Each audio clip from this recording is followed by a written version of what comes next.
membawakan tentang kondisi makroekonomi Indonesia pada PT Astra International Tbk.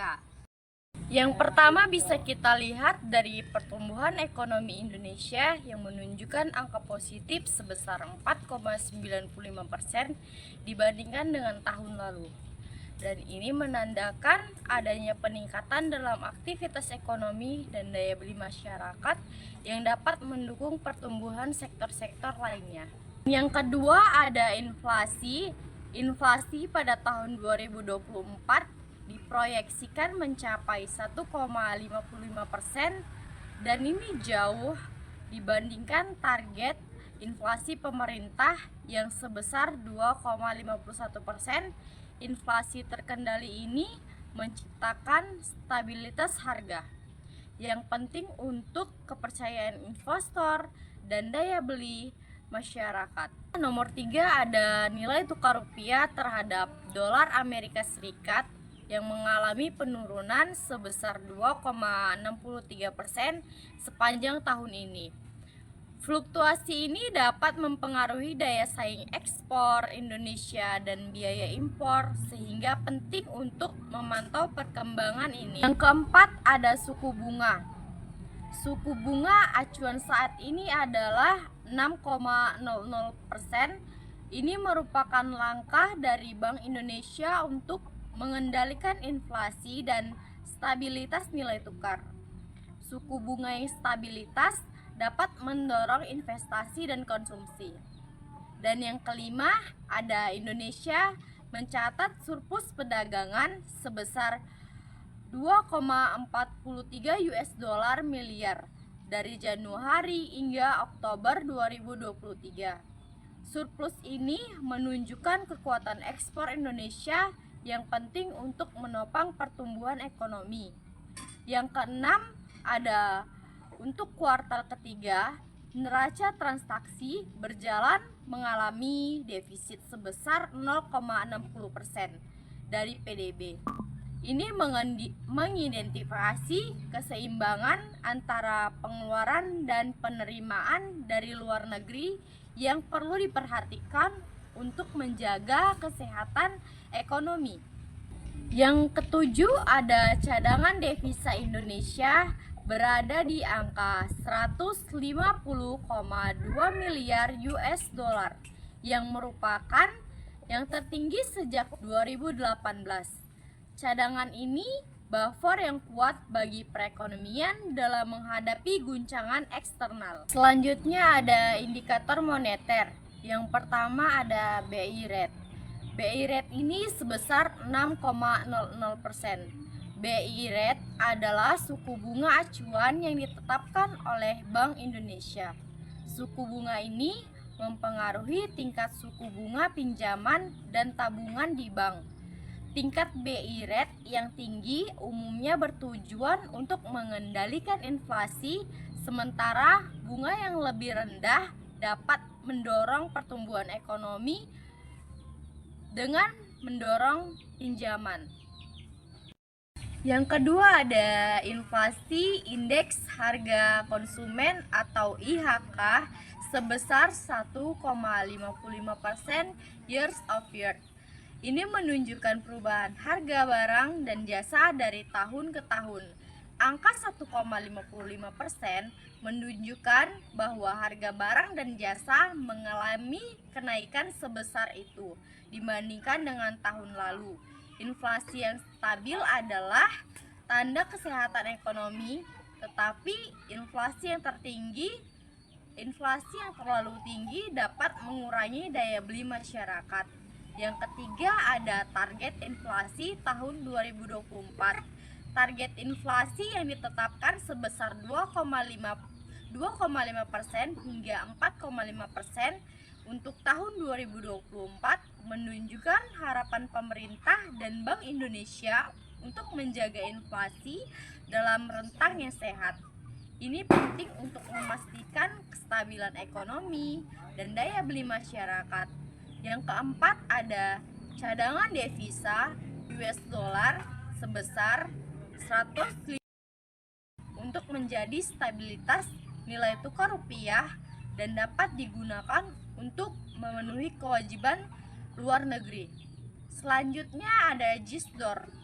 JISDOR adalah Jakarta Interbank Spot Dollar Rate yang menunjukkan nilai tukar rupiah terhadap dolar Amerika Serikat. Angka rupiah Rp15.987 menunjukkan nilai tukar terkini yang penting untuk perdagangan internasional dan investasi. Yang selanjutnya ada Indonia. Indonia adalah indeks yang mencerminkan nilai tukar rupiah terhadap mata uang asing lainnya. Ini memberikan gambaran tentang kekuatan rupiah di pasar global. Jadi kesimpulan yang dapat saya sampaikan tentang indikator moneter ini memberikan gambaran yang jelas tentang kondisi ekonomi saat ini dan membantu dalam pengambilan keputusan baik oleh pemerintah maupun bisnis. Memahami angka-angka ini sangat penting untuk merespon perubahan ekonomi yang cepat. Saya akan menyampaikan pertumbuhan ekonomi Indonesia pada tahun 2024 yang diperkirakan mencapai 1,50% dan didorong oleh sektor-sektor seperti lapangan usaha kontrol yang tumbuh 6,00%. Ini menunjukkan adanya pemulihan peningkatan aktivitas ekonomi setelah tantangan yang dihadapi sebelumnya. Inflasi diperkirakan berada pada tingkat yang terkendali dengan inflasi IHK sebesar 1,55% yang menunjukkan bahwa harga barang dan jasa tidak mengalami lonjakan yang drastis. Target inflasi yang ditetapkan oleh Bank Indonesia adalah 2,00% hingga 4,00%. Mencerminkan upaya untuk menjaga stabilitas harga. Kedua ada inflasi indeks harga konsumen sebesar 1,55 years of year. Inflasi indeks harga konsumen ini menunjukkan perubahan harga barang dan jasa dari tahun ke tahun. Dalam konteks kebijakan infrastruktur, pemerintah berkomitmen untuk meningkatkan investasi di bidang infrastruktur guna mendukung pertumbuhan ekonomi jangka panjang. Proyek-proyek infrastruktur yang sedang berjalan diharapkan dapat meningkatkan konektivitas, mempercepat distribusi barang, dan menarik lebih banyak investasi, sehingga berkontribusi pada pertumbuhan ekonomi secara keseluruhan. Berikutnya kita masuk ke performa harga ASI. Dalam analisis performa harga, kita melihat bahwa dalam 1 minggu terakhir harga saham ASII mengalami penurunan sebesar 0,49%. Namun dalam 6 bulan terakhir penurunan lebih signifikan mencapai 7,34%. Dan ini menunjukkan adanya tantangan dalam jangka pendek, tetapi penting untuk memperhatikan konteks lebih luas dari kinerja perusahaan. Ini ada pencapaian dan inisiatif. PT Astra International Tbk memiliki komitmen yang kuat untuk pertumbuhan dan pengembangan. Beberapa pencapaian dan inisiatif kunci yang patut dicatat adalah: yang pertama, dukungan untuk UMKM dan IKM. Astra berperan aktif dalam meningkatkan kapasitas usaha mikro, kecil, dan menengah atau UMKM, serta industri kecil dan menengah atau IKM. Melalui kolaborasi dan pelatihan, Astra memberikan dukungan yang signifikan untuk membantu mereka berkembang. Yang kedua ada workshop dan pelatihan. Astra telah menyelenggarakan workshop dan pelatihan termasuk untuk para pelaku UMKM yang bertujuan untuk meningkatkan keterampilan dan pengetahuan mereka. Ini adalah langkah-langkah yang strategis yang tidak hanya mendukung pertumbuhan ekonomi lokal tetapi juga menciptakan dampak sosial yang positif. Yang ketiga ada program Astra Sosial, telah menyelenggarakan workshop dan pelatihan termasuk untuk para pelaku UMKM yang bertujuan untuk meningkatkan keterampilan dan pengetahuan mereka. Ini adalah langkah-langkah yang strategis yang tidak hanya mendukung pertumbuhan ekonomi lokal tetapi juga menciptakan dampak sosial yang positif. Yang ketiga ada program Astra Sosial. Program Astra Membangun yang diluncurkan oleh Astra juga menjadi salah satu inisiatif terbaik dalam mendukung program masyarakat. Misalnya, program yang berfokus pada pengembangan pertanian berkelanjutan seperti Astra Menyemani Organik Boja Farm, memberikan pelatihan dan sumber daya kepada petani lokal untuk meningkatkan produktivitas dan berkelanjutan. Yang selanjutnya ada target dan aspirasi dengan visi untuk menjadikan perusahaan yang berkontribusi terhadap kemajuan masyarakat dalam lingkungan. Astra terus berupaya untuk memperluas dampak positifnya. Perusahaan tidak hanya berfokus pada keuntungan tetapi juga pada tanggung jawab sosial dan lingkungan yang berkelanjutan. Berikutnya kita masuk ke performa harga ASI. Dalam analisis performa harga, kita melihat bahwa dalam 1 minggu terakhir harga saham ASII mengalami penurunan sebesar 0,49%. Namun dalam 6 bulan terakhir penurunan lebih signifikan mencapai 7,34%. Dan ini menunjukkan adanya tantangan dalam jangka pendek, tetapi penting untuk memperhatikan konteks lebih luas dari kinerja perusahaan. Akan menyampaikan tentang hasil pendapatan PT Astra International Tbk untuk paruh pertama tahun 2024 atau 1H24. Yang pertama ada pendapatan atau revenue. PT Astra International mencatat pendapatan sebesar 159.967 triliun, mengalami sedikit penurunan dibandingkan tahun sebelumnya yang mencapai 163.393 triliun.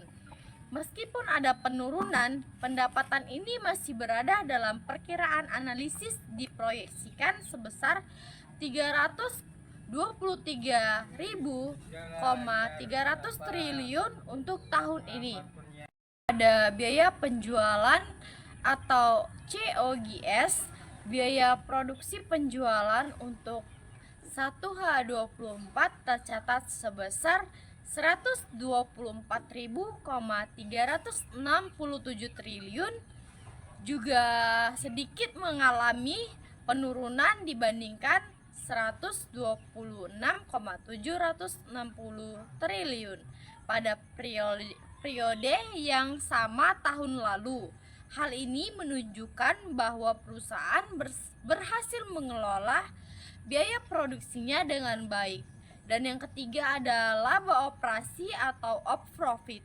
Laba operasi mengalami penurunan sebesar 8,3% dengan angka mencapai 20.600 triliun. Meskipun laba operasi turun, margin operasi tetap menunjukkan ketahanan pada angka 12,9%. Ada laba sebelum pajak atau PBT. Laba sebelum pajak mencapai 20.600 triliun yang mencerminkan hasil yang baik dalam operasional meskipun ada tantangan di pasar. Margin laba sebelum pajak di 12,9% menunjukkan efisiensi operasional yang baik. Ada laba bersih atau net income. Laba bersih perusahaan tercatat sebesar 15.860 triliun, mengalami penurunan sebesar 9,1% dari tahun yang lalu. Margin laba bersih berada di angka 9,9% yang masih menunjukkan profitabilitas yang sehat.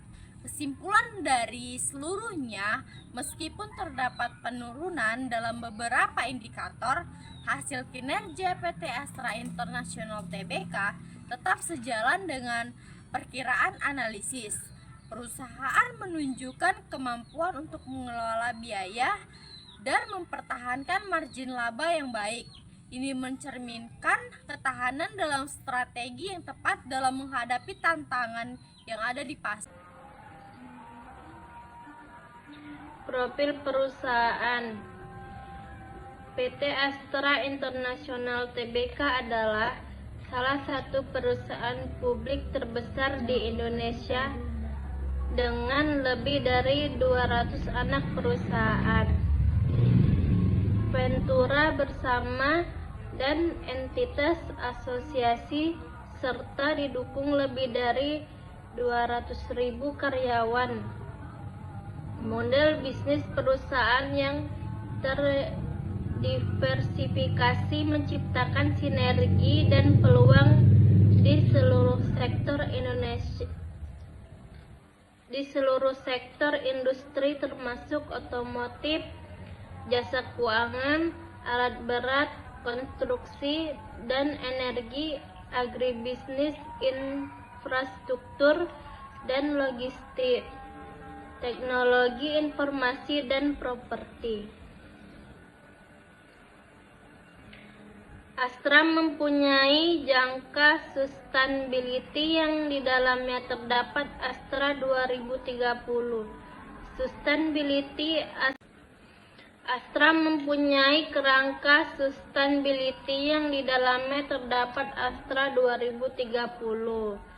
Sustainability untuk memandu perjalanan transisi grup Astra dalam menjadi perusahaan yang lebih sustainable pada tahun 2030 dan seterusnya. Astra berkeinginan untuk berkontribusi dalam memperkuat ketahanan perekonomian Indonesia yang mendukung masyarakat yang inklusif dan sejahtera.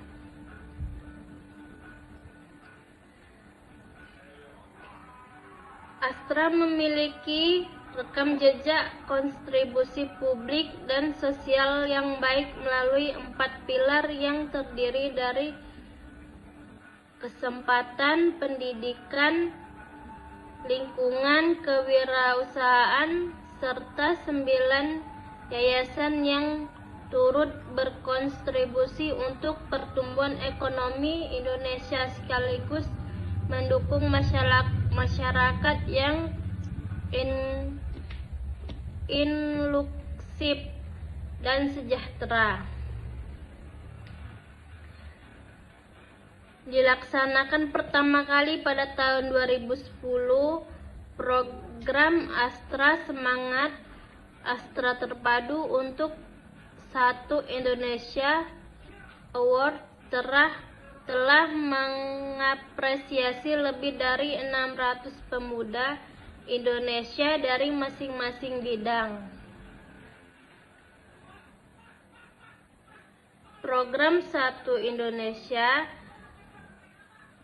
dikolaborasikan dengan berbagai kegiatan komunitas Astra melalui Kampung Berseri Astra dan Desa Sejahtera Astra di seluruh Indonesia. PT Astra International Tbk atau ASII salah satu perusahaan publik terbesar di Indonesia dengan lebih dari 200 anak perusahaan, venture, bersama dan entitas asosiasi, serta didukung lebih dari 200.000 karyawan. Sekilas Astra tahun 1957. Astra didirikan di Jakarta dengan nama Astra International. diawali sebagai perusahaan perdagangan umum. Sekilas Astra tahun 1990, penawaran umum perdana saham kepada publik mengubah nama menjadi PT Astra International Tbk. Terdaftar di Bursa Efek Indonesia dengan kode saham ASII. Bidang usaha PT Astra International Tbk, perusahaan yang sudah 67 tahun bersama Indonesia, yang memiliki 291 anak perusahaan yang terbesar di seluruh Indonesia di berbagai bidang seperti bidang otomotif, jasa keuangan, alat berat, konstribusi, energi, agribisnis, infrastruktur, dan logistik, teknologi informasi, dan properti. Selanjutnya, otomotif. Astra menawarkan ragam pilihan dan model terbaru kendaraan bermotor sesuai kebutuhan konsumen.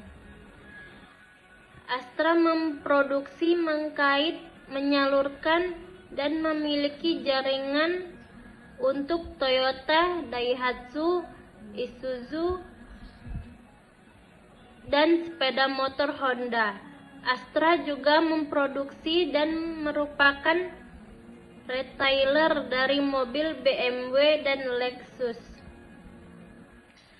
Astra juga memastikan kemudahan jangkauan bagi konsumen, pembelian, pemeliharaan, penawaran kendaraan dengan jaringan distribusi dan layanan terluas di Indonesia.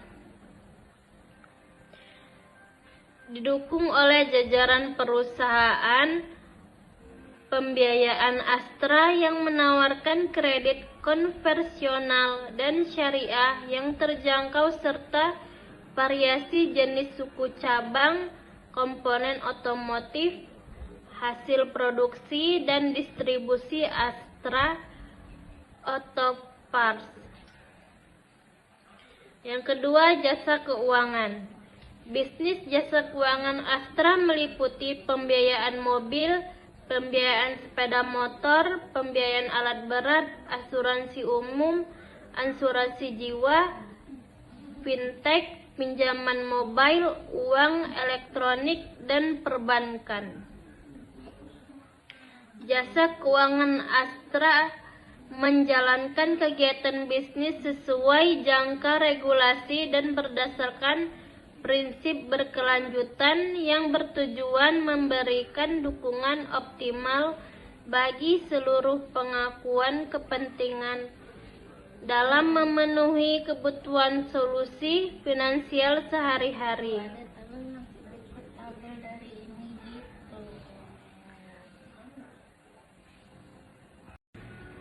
Keempat, agribisnis. Bisnis agribisnis Astra meliputi perkebunan kelapa sawit, pabrik pengolahan minyak sawit, dan perdagangan komoditi. Kegiatan operasional Astra Agro melibatkan peremajaan areal kebun serta regul dengan didukung aktivitas riset penelitian dalam pengembangan pengendalian hama dan penyakit, pengembangan pupuk yang digunakan, dibudidayakan tanaman, dan penelitian lainnya. Astra Agro juga dengan bermitra dengan lembaga nasional dan internasional termasuk Badan Riset Inovasi Nasional atau BRIN, Konsorsium Geome Sawit Indonesia atau KGSI,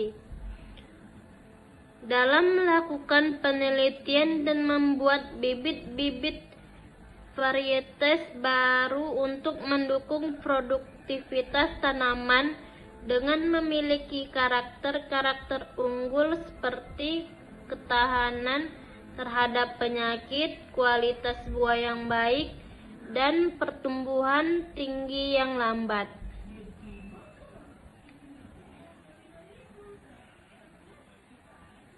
Berikut terdapat tabel agribisnis.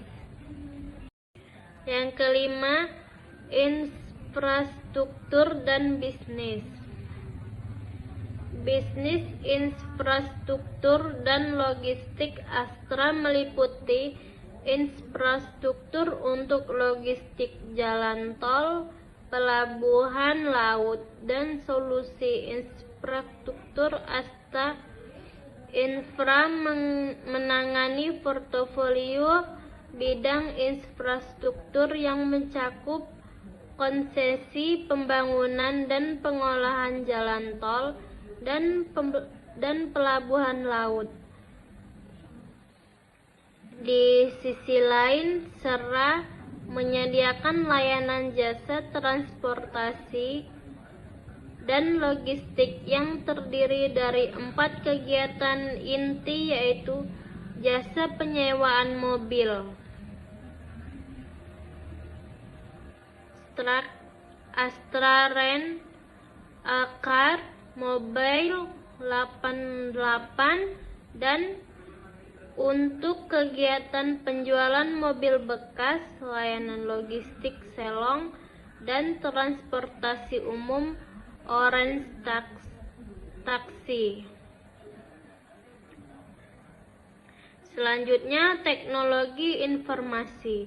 Bisnis teknologi informasi Astra meliputi layanan printing dan digital, solusi layanan kantor, dan teknologi informasi dan layanan digital.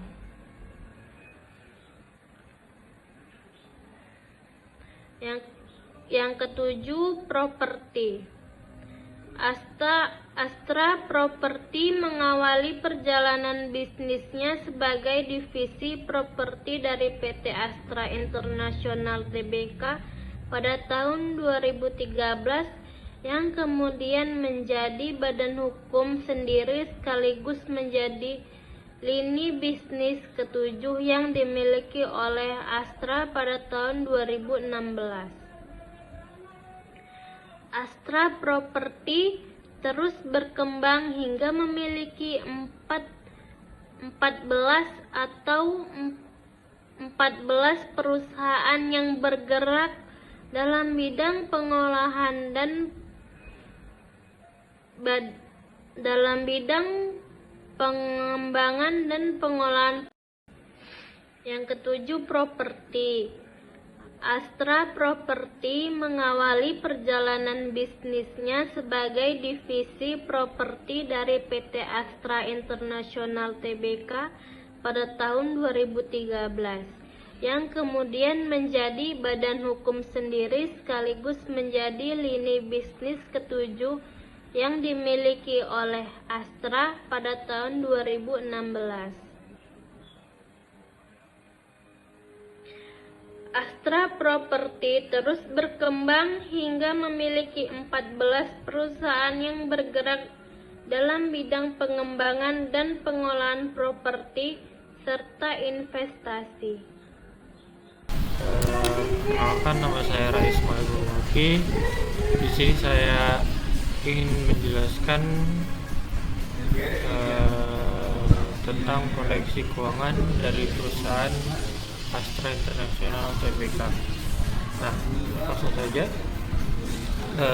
Di sini ada revenue atau pendapatan, yaitu jumlah total pendapatan yang dihasilkan perusahaan.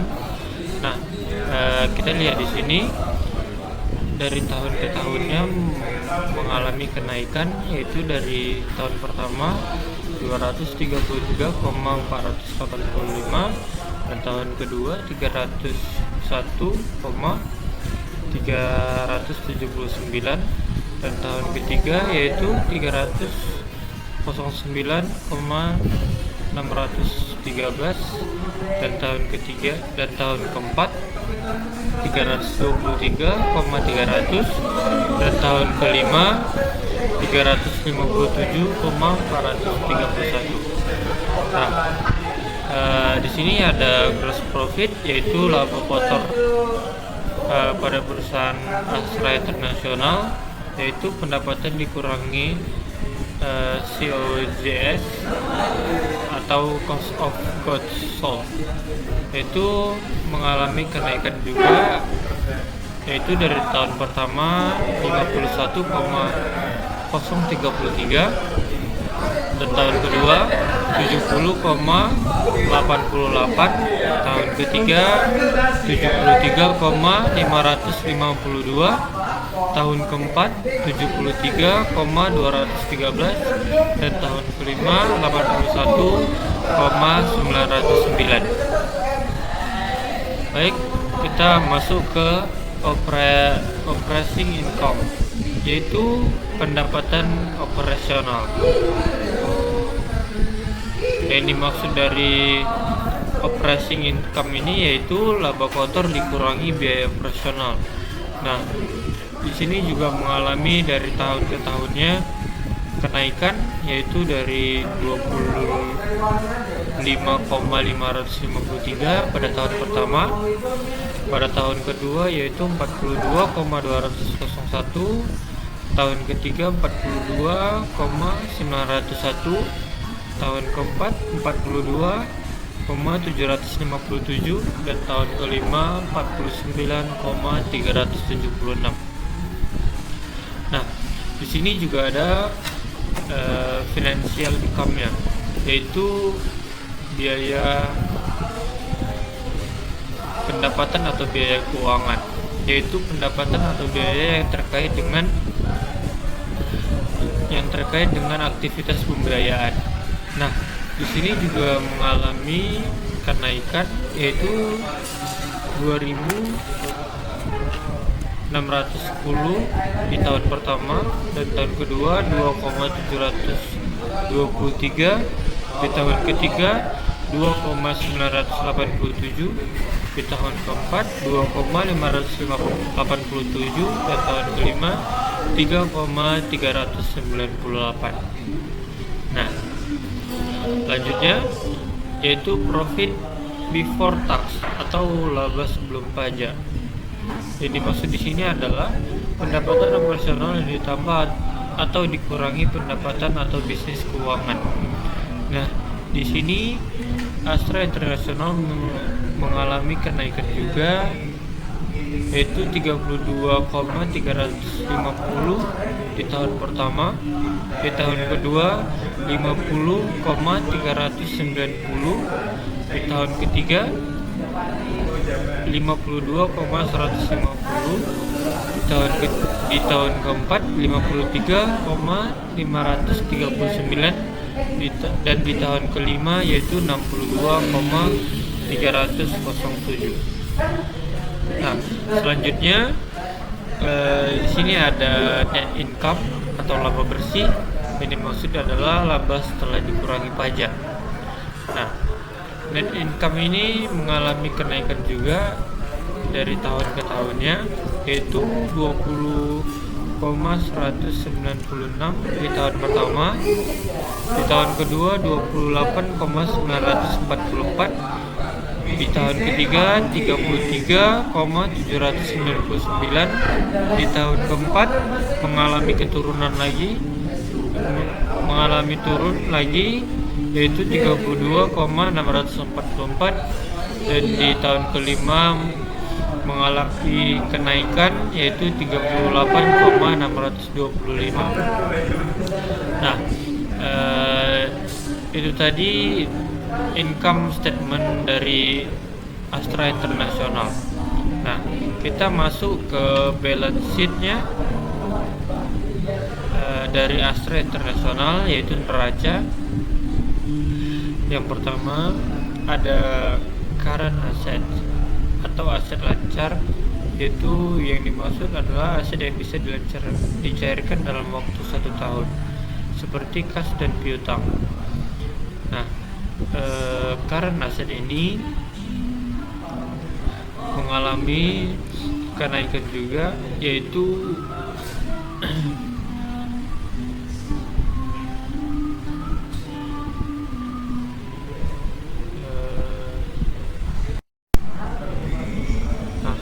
baik, selanjutnya yang ada di balance sheet yaitu total current asset, yaitu mengalami kenaikan juga dari 160,262 di tahun pertama, yaitu di tahun kedua 179,818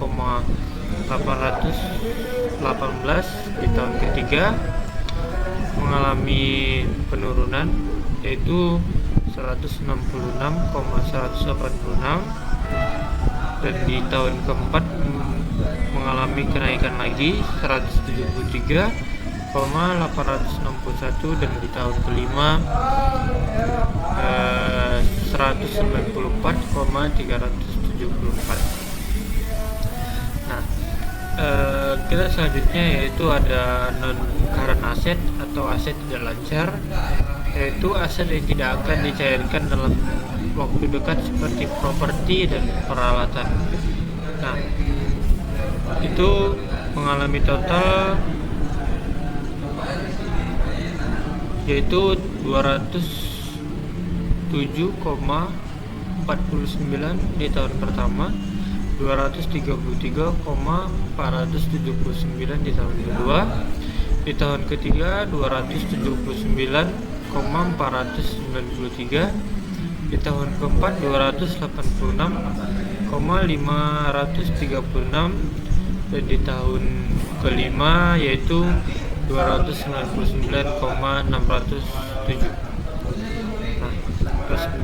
Nah, total aset ini adalah jumlah aset, yaitu di tahun pertama 367,311, di tahun kedua 413,297, di tahun ketiga yaitu 445,679, di tahun keempat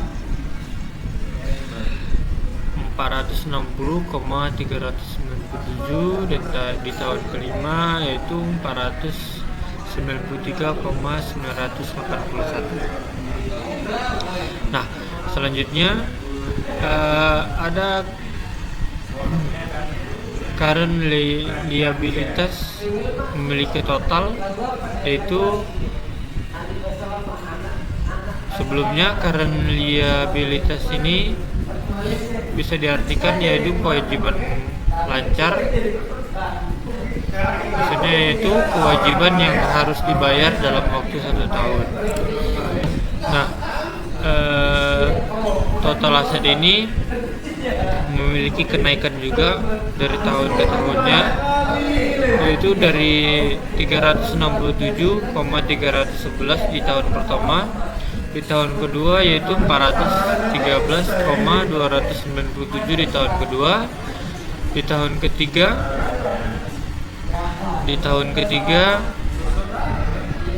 445,679, di tahun keempat 460,397, dan di tahun kelima 493,981.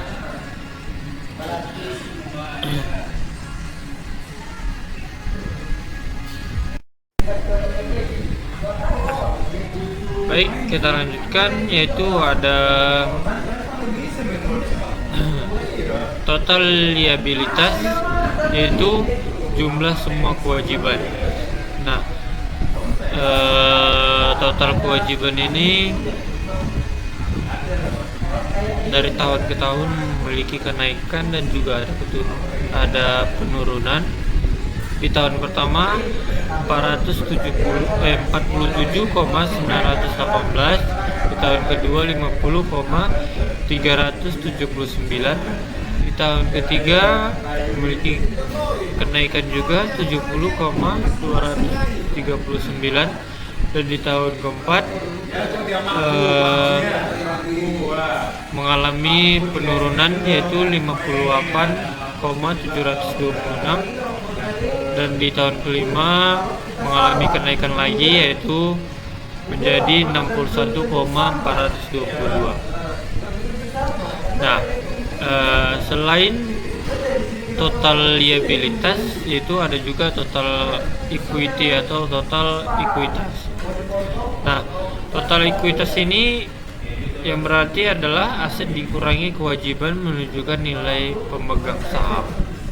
Nah, totalnya itu ada di tahun pertama 215,615, di tahun kedua 243,720, di tahun ketiga 250,418, di tahun keempat 270,5, dan di tahun kelima 293,179. Nah, berikut adalah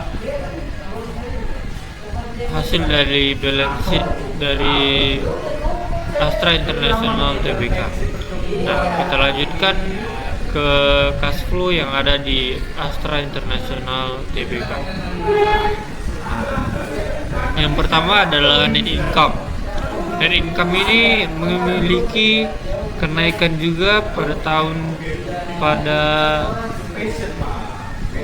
beberapa tahun ke belakang, yaitu di tahun pertama 20,196, di tahun kedua 28,944, di tahun ketiga 33,839, di tahun keempat mengalami penurunan yaitu menjadi 32,644, dan di tahun kelima mengalami kenaikan lagi menjadi 38,625.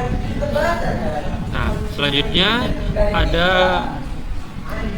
operating cash flow atau arus kas dari operasi. Nah, arus kas dari operasi ini memiliki arti kas yang dihasilkan dari kegiatan operasional. Nah,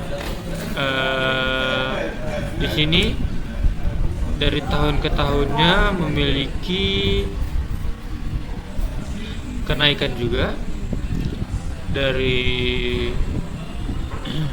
7,678 di tahun pertama, di tahun kedua 33,909, di tahun ketiga 54,321, di tahun keempat mengalami penurunan yang cukup jauh 24,465, dan di tahun kelima mengalami kenaikan sedikit menjadi 30,947.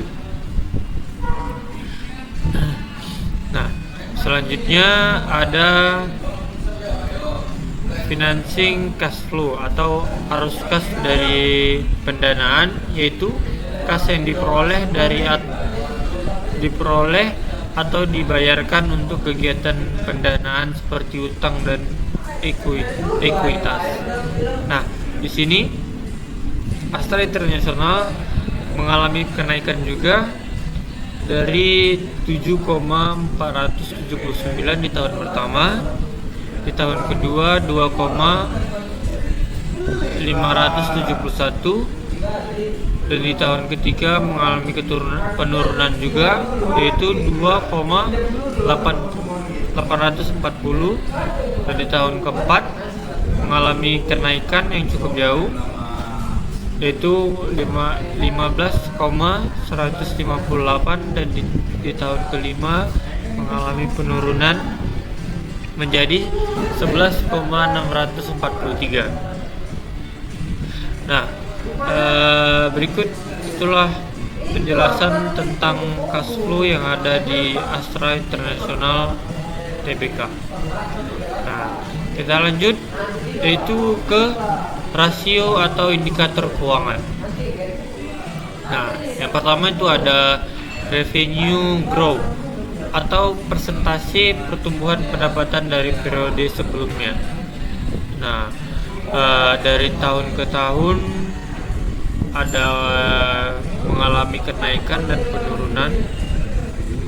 Yang pertama, pada tahun pertama yaitu 33,4, di tahun kedua mengalami penurunan menjadi 29,1, dan di tahun ketiga mengalami penurunan yang sangat jauh menjadi 5,0, yang di tahun keempat mengalami penurunan lagi menjadi 2,1, dan di tahun kelima mengalami kenaikan yang cukup baik menjadi 10,6.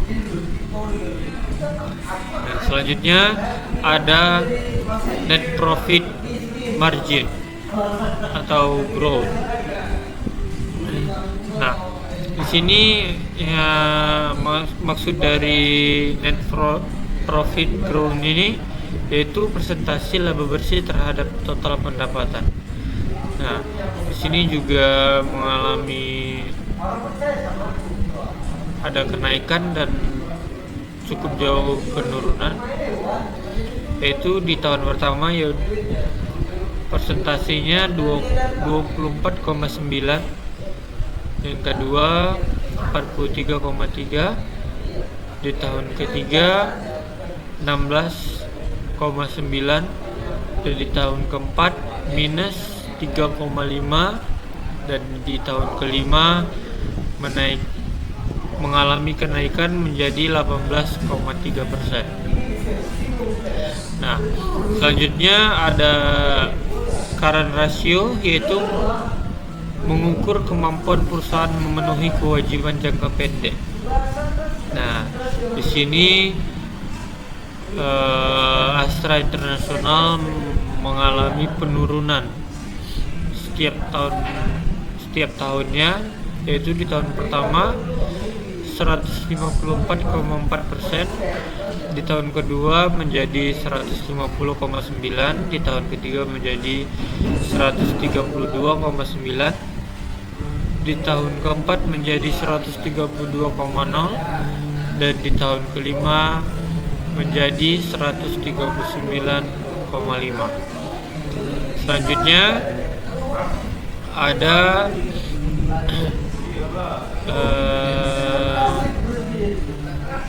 debt to ratio. Di sini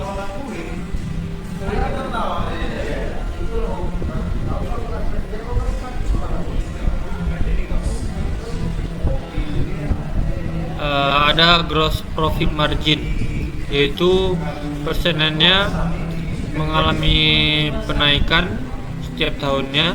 Di tahun pertama 21,9,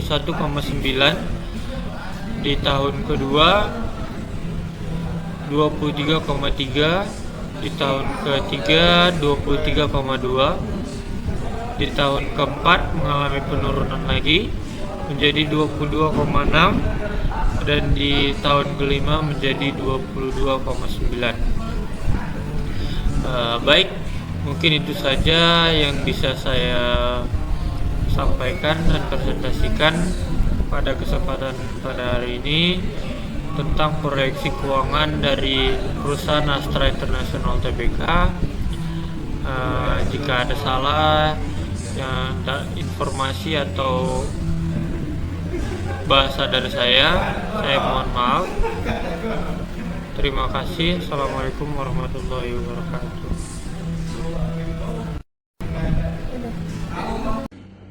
Baik, di sini kita akan menganalisis saham dari Astra, yaitu 17 analisis memberikan proyeksi harga 1 tahun untuk Astra International. Estimasi maksimum adalah 7.000, estimasi minimum adalah 4.900. Interpretasi grafik menunjukkan pergerakan harga saham Astra International dalam kurun waktu tertentu. Harga saham terlihat mengalami penurunan pada awal periode, kemudian cenderung stabil dan mengalami peningkatan pada akhir periode. Analisis memperkirakan harga saham akan naik dalam jangka waktu 1 tahun ke depan. Kesimpulannya, analisis menunjukkan bahwa Astra International memiliki potensi untuk tumbuh dalam jangka waktu 1 tahun ke depan. Investor dapat mempertimbangkan untuk membeli Astra atau menahan saham Astra International berdasarkan perkiraan analisis dan pergerakan harga saham pada masa mendatang. Menganalisis WACC Astra International. Dari tabel tersebut membandingkan antara nilai rendah dan nilai tinggi yang digunakan dalam perhitungan WACC, komponen WACC dan nilainya. Tingkat obligasi jangka panjang yaitu 6,6% hingga 7,1%. Premi risiko pasar ekuitas yaitu 7,9% hingga 8,9%. Beta yang disesuaikan yaitu 0,96 hingga 1,04. Penyesuaian risiko tambahan 0,0 dan biaya ekuitas yaitu 14,2% hingga 16,8%. Tarif pajak yaitu 19,3% hingga 20,2%. Rasio utang atau ekuitas 0,45 baik rendah maupun tinggi. Biaya utang 5,0% baik rendah maupun tinggi. WACC setelah pajak yaitu 11,0% hingga 12,8%. WACC yang dipilih yaitu 11,0%. Tabel tersebut menunjukkan bahwa WACC yang dipilih adalah 11,0%, yang menunjukkan bahwa nilai rendah dari rentang komponen WACC digunakan dalam perhitungan. Ini mengimplikasikan pendekatan yang lebih konservatif dalam menentukan biaya modal.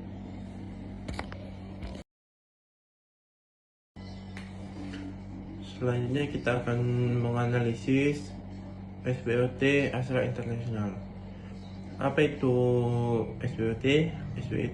SBOT itu merupakan alat bantu yang paling penting untuk memahami kekuatan, kelemahan, peluang, dan ancaman yang dihadapi oleh sebuah perusahaan. Dalam konteks ini, kita akan membahas analisis SBOT dari Astra International, sebuah perusahaan dengan bisnis utama yaitu di sektor otomotif dan jasa keuangan. Kekuatannya yaitu penguasaan pasar otomotif. Astra berhasil meningkatkan pangsa pasarnya di segmen otomotif hingga 60% pada tahun 2024 dengan pertumbuhan sebesar 14% dibandingkan tahun sebelumnya. Penjualan yang kuat, Astra mencatat penjualan yang kuat pada tahun 2024 sejalan dengan pertumbuhan pasar otomotif secara keseluruhan. Kelemahannya yaitu margin operasional rendah.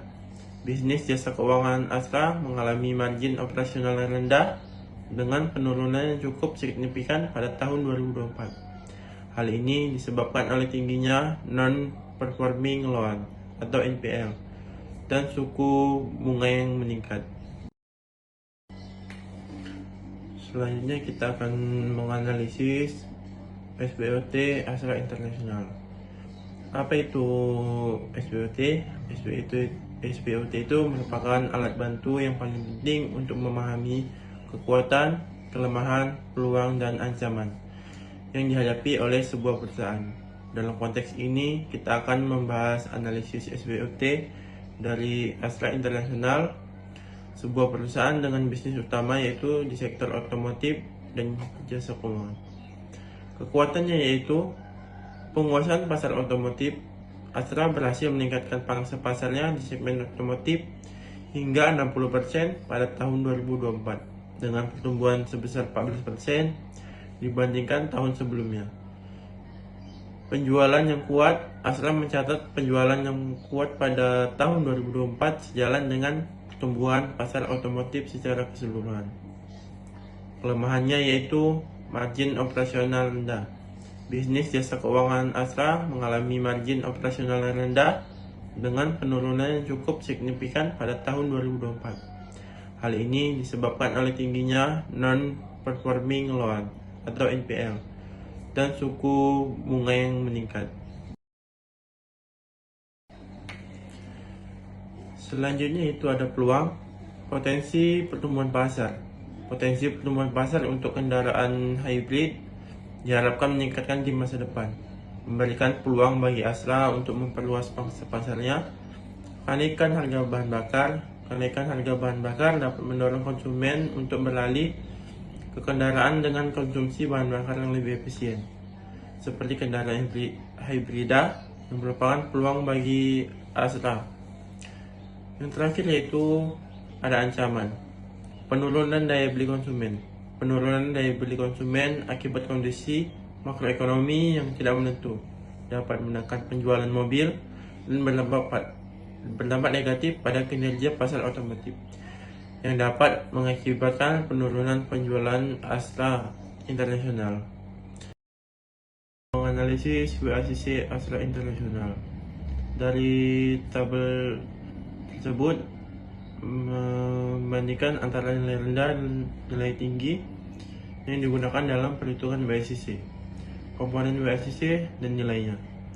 Tingkat obligasi jangka panjang yaitu 6,6% hingga 7,1%. Premi risiko pasar ekuitas yaitu 7,9% hingga 8,9%. Beta yang disesuaikan yaitu 0,96 hingga 1,04. Penyesuaian risiko tambahan 0,0 dan biaya ekuitas yaitu 14,2% hingga 16,8%. Tarif pajak yaitu 19,3% hingga 20,2%. Rasio utang atau ekuitas 0,45 baik rendah maupun tinggi. Biaya utang 5,0% baik rendah maupun tinggi. WACC setelah pajak yaitu 11,0% hingga 12,8%. WACC yang dipilih yaitu 11,0%. Tabel tersebut menunjukkan bahwa WACC yang dipilih adalah 11,0%, yang menunjukkan bahwa nilai rendah dari rentang komponen WACC digunakan dalam perhitungan. Ini mengimplikasikan pendekatan yang lebih konservatif dalam menentukan biaya modal. Kesimpulannya yaitu Astra Internasional memiliki kekuatan bisnis otomotif dengan penguasaan pasar yang kuat dan kinerja penjualan yang solid. Namun, perusahaan harus mengatasi kelemahan dalam margin operasional bisnis jasa keuangannya. Di sisi lain, Astra memiliki peluang untuk memanfaatkan potensi pertumbuhan pasar kendaraan hibrida dan dampak kenaikan harga bahan bakar. Akan tetapi, ancaman penurunan daya beli konsumen akibat kondisi makroekonomi yang tidak pasti perlu diwaspadai. Kesimpulannya yaitu Astra Internasional memiliki kekuatan bisnis otomotif dengan penguasaan pasar yang kuat dan kinerja penjualan yang solid. Namun, perusahaan harus mengatasi kelemahan dalam margin operasional bisnis jasa keuangannya. Di sisi lain, Astra memiliki peluang untuk memanfaatkan potensi pertumbuhan pasar kendaraan hibrida dan dampak kenaikan harga bahan bakar. Akan tetapi, ancaman penurunan daya beli konsumen akibat kondisi makroekonomi yang tidak pasti perlu diwaspadai. Selanjutnya itu ada peluang, potensi pertumbuhan pasar. Potensi pertumbuhan pasar untuk kendaraan hybrid diharapkan meningkatkan di masa depan, memberikan peluang bagi Astra untuk memperluas pangsa pasarnya. Kenaikan harga bahan bakar dapat mendorong konsumen untuk beralih ke kendaraan dengan konsumsi bahan bakar yang lebih efisien, seperti kendaraan hibrida yang merupakan peluang bagi Astra.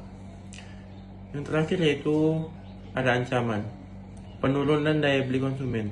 Penurunan daya beli konsumen akibat kondisi makroekonomi yang tidak menentu dapat menekan penjualan mobil dan berdampak negatif pada kinerja pasar otomotif, yang dapat mengakibatkan penurunan penjualan Astra Internasional.